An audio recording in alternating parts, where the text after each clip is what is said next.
Hello，大家好。今天呢，想跟大家聊一聊中国的一位歌手。如果你们喜欢听中文歌曲的话，一定会知道张学友这个名字。那张学友呢，虽然他今年已经61岁了，但是在很多人眼里，他仍然是一个歌神。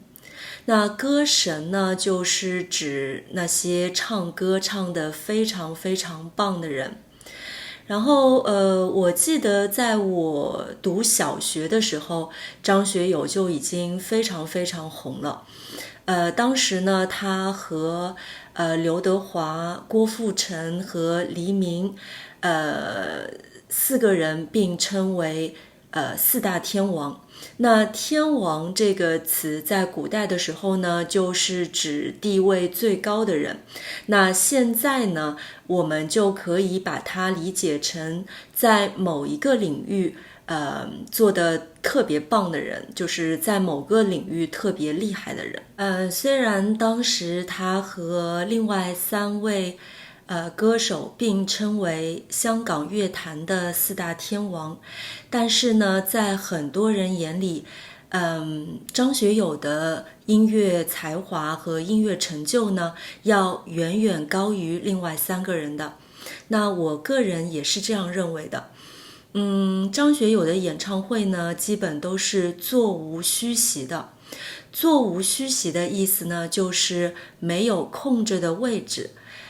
张学友的演唱会呢，位子都是坐满的，就是没有空出来的位子，这就表示他的演唱会特别的受欢迎，很多人都想去看。那你也可以这样讲，2018年世界杯最后一场比赛座无虚席，就是说，很多人都去看这场比赛，在赛场上没有空着的座位。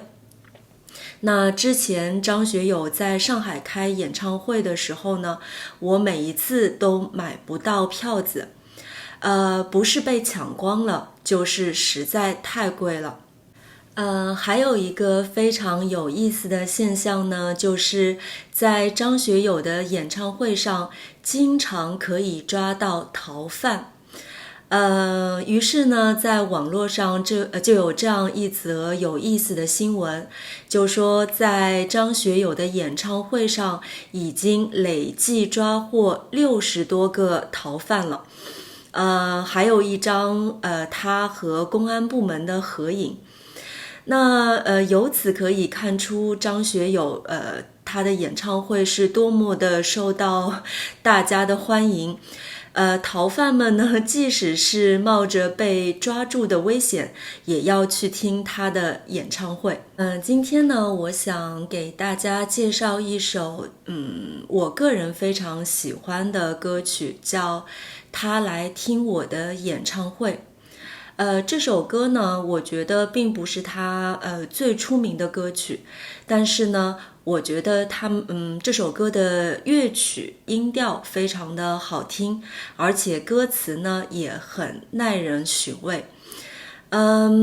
这首歌呢，其实讲的是一个女孩子在不同的年龄阶段的爱情状态。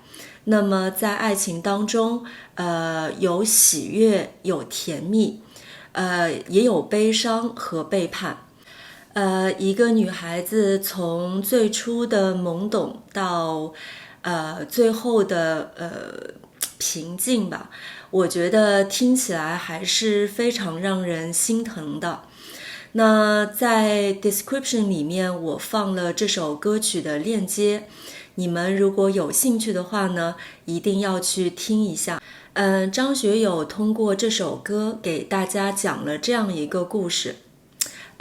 我把歌词拿出来给大家解释一下。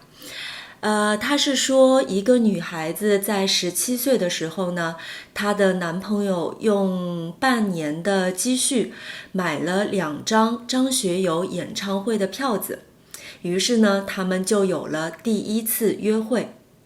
然而3年之后，这个女孩收到了男孩的分手信。当然他非常的伤心，一边听着张学友的歌，一边就哭了。然后在25岁的时候呢，他又去听了张学友的演唱会。她的新男朋友呢，背着她送花给其他的女孩子。她表面上看起来无所谓，因为成年人分手的时候看起来都是无所谓的。但是当她听到张学友的歌的时候呢，仍然止不住流下了眼泪。在这个女孩33岁的时候，她可能已经结婚了，但是她的丈夫有了外遇。那个外面的女人呢，就来找她，想要让她让出位子，让男人自己选择和谁在一起。我觉得这个时候呢，其实讲的就是爱情当中的背叛。最后到了40岁的时候，一切看起来都非常的平静。这个女人呢，也有了自己的孩子。有一次，当她在听张学友歌曲的时候呢，她默默地流泪了。她的孩子就问她：妈妈，你为什么哭呀？她没有办法回答，只是静静地看着身边熟睡的男人。其实这个故事呢，只是我自己对于歌词的理解。那我认为每个人呢，都会有听这首歌的时候都会有自己不同的理解。而且你们都知道写歌词的时候呢，其实并不像写小说那么的具体，所以呢就可以给你们很多想象的空间。好了，如果你们听完这首歌曲以后有自己的理解，欢迎你们在留言里面告诉我你们的想法。你们还听过张学友的其他歌曲吗？同样的，你也可以在留言里告诉我你最喜欢的张学友的歌曲。好了，今天的分享就到这儿了，希望我的视频对你学习中文有帮助。不要忘记订阅我的频道哦。非常感谢你们的收看，我们下次再见。